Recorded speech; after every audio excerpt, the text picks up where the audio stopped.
you talked about it a little bit, but just as who would be a threat, the Knicks did re-sign OG Anunoby and then added Mikal Bridges.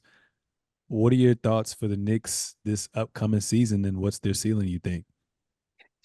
Mikal Bridges is definitely gonna miss some games, first and foremost. I think that they're 50 plus win team, man. Like I see that. I can see that in the East.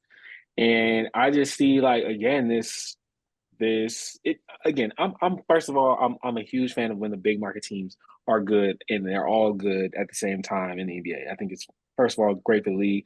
But as far as like just what they're trying to build, I think that they got buy-in, early in the season, and everybody knows that they go as Jalen goes. But now you got, you know, even more help on the wing. Now, Mikal Bridges, as far as like his scoring ability, it's not like obviously he's not like a Paul George or no fucking like Jalen Brown, but like he is going to help in ways of hitting shots to take some pressure off bro. And then you just again you have the Villanova aspect of the team. It's the Villanova Knicks. I think that that is going to bring like some actual like and you going through an 82 game season, you got motherfuckers on this side of the table that might not like each other, but you really your whole starting five or three, two players in your starting five and two players probably coming off the bench went to Nova, literally played on the same college team like that. That it's going to be a tight knit group, and I think that that's going to help them get through the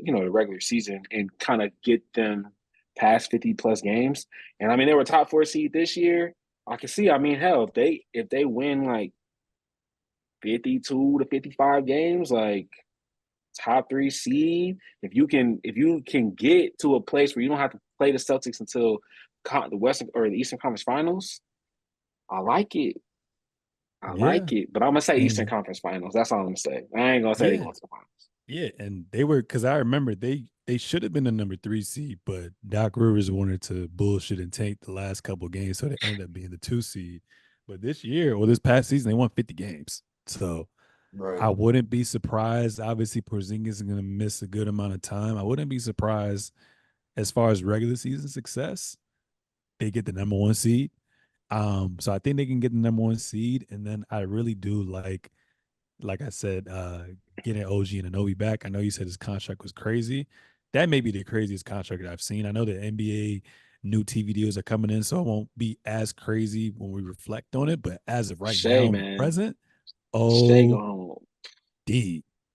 crazy. Yeah. But I like OG and I like Bridges' game because Bridges, I think he's going to kind of get back to where he was on the Suns, where he's moving without the basketball, out of catch and shoots and whatnot as well too. But I like Yeah. OG and Bridges because they don't need the basketball to be effective, and Brunson can still be Brunson. The oddball that I'm kind of trying to figure out how they're going to measure if they're going to trade is Julius Randle. How do you guys kind of see Julius Randle fitting into that mix? I Yeah. mean, oh, go ahead, Carl. No, I was I just know what you about to say. I already know what you about to say. Go I was ahead. just gonna say I think they should trade him. For what piece? Like what Huh? type of what for what piece? I have to think of a specific player, but I think that they need somebody who's just going to be more complimentary. I don't think they need somebody who's going to take a lot of touches away and who's going to be poor to average defensively and poor to average from three.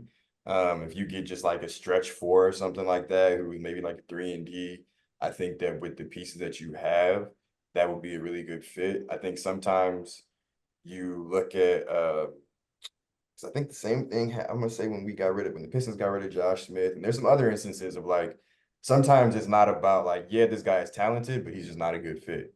And they made it really far last year without him.